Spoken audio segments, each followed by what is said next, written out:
هل هناك علامات قبل الموت؟ وهل الميت يشعر بأنه سيموت؟ سنتحدث في هذا الفيديو عن هذه العلامات كما تحدث عنها خبراء وأطباء الغرب والمسلمين، كذلك العلامات عن طريق الرؤيا في المنام. حديث شيق ومخيف نوعا ما، كونوا معنا.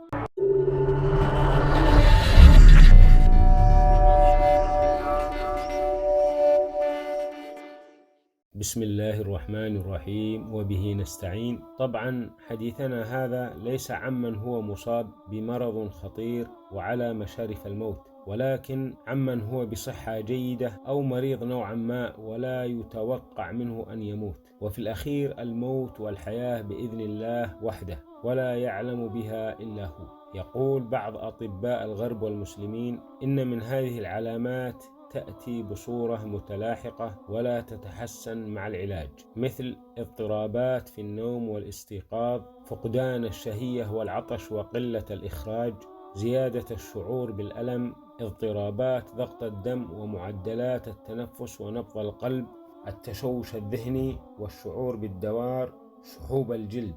أما قبل الموت بأيام فتأتي هذه العلامات: التوقف عن الأكل والشرب، توقف عملية الإخراج، زيادة الألم والأنين، ظهور الدموع ولمعان العين، انخفاض درجة حرارة الجسم، شحوب لون الجلد خاصة الأطراف إلى الأزرق أو الوردي، هلوسة ونطق بكلام غير مفهوم. كما يقول بعض مشايخ العلم: لمن أراد الله له خاتمة طيبة وكأنما يبعث الله له ملكا يلهمه ويرشده لفعل الصالحات والصدقات بشكل أكثر من ذي قبل، فيزور هذا ويتسامح من هذا ويراجع حساباته ويستشعر حلاوة الصلاة والقرآن، بل إن البعض قد يكتب وصيته. وقد نجد شخصا آخر أيامه ظلم وفسوق ومنكرات وبعد عن الله، وكأنما سلط الله عليه شيطان يغويه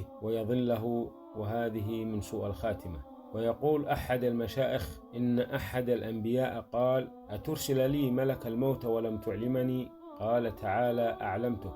شاب شعرك بعد أن كان أسودا، واحدودب ظهرك بعد أن كان مستقيما، وضعف عظمك بعد أن كان قويا، وكلها علامات وإن لم يكن مريضا.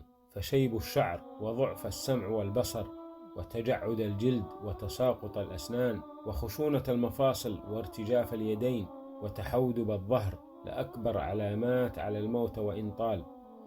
أما علامات للموت عن طريق الرؤيا وقد تكلم عنها أكبر المفسرين كابن سيرين وبعض المشايخ. مثال عنها: من رأى في المنام أنه يقرأ سورة النصر فأنه دنا أجله، كذلك من كان يقرأ سورة الفاتحة في المنام وهو مريض، أو رأى شخصا مريضا يقرأ سورة الفاتحة فإنه يموت هذا المريض، كذلك رؤية تساقط أو خلع الأسنان والأضراس، فإن كان ضرسا فإنه أحد كبار العائلة، وإن كان من الأسنان فهو أحد صغار العائلة، وقد يدل على الإصابة بمكروه. كذلك رؤية أنه يفقد أحد عينيه فإنه يموت عليه شخص قريب أو عزيز. كذلك رؤية أن شخصا أكل طعامه كله ولم يبقي له شيء فإنه غالبا قد اقترب أجله. كذلك أن يرى النائم ميت خرج من قبره وينادي عليه وهو عاجز عن الامتناع ومنصاع له وكأنه مسلوب الإرادة، فهذا يدل على قرب أجله. كذلك أن يرى النائم ميتا يحدثه ويقول له: إنك ستموت يوم كذا وكذا، فإنه سيموت حتى وإن اختلف التاريخ، كقولهم أن الميت لا يحدث كذبا. وكذلك رؤية ميتا يناديك وأنت اتبعته إلى بيت مجهول فأدخلك وانصرف الميت وتركك وحيدا داخل الدار. كذلك رؤية بيت كبير وواسع وفجأة يضيق هذا البيت يدل على موت أحد أفراد العائلة. كذلك رؤية بيت مبني من الطين ودخلت فيه ولم تستطع الخروج منه، كل هؤلاء تدل على دنو الأجل. هذا كله نقلا عن أشهر المفسرين. قال تعالى: كل نفس ذائقة الموت، وقال: وما تدري نفس ماذا تكسب غدا، وما تدري نفس بأي أرض تموت.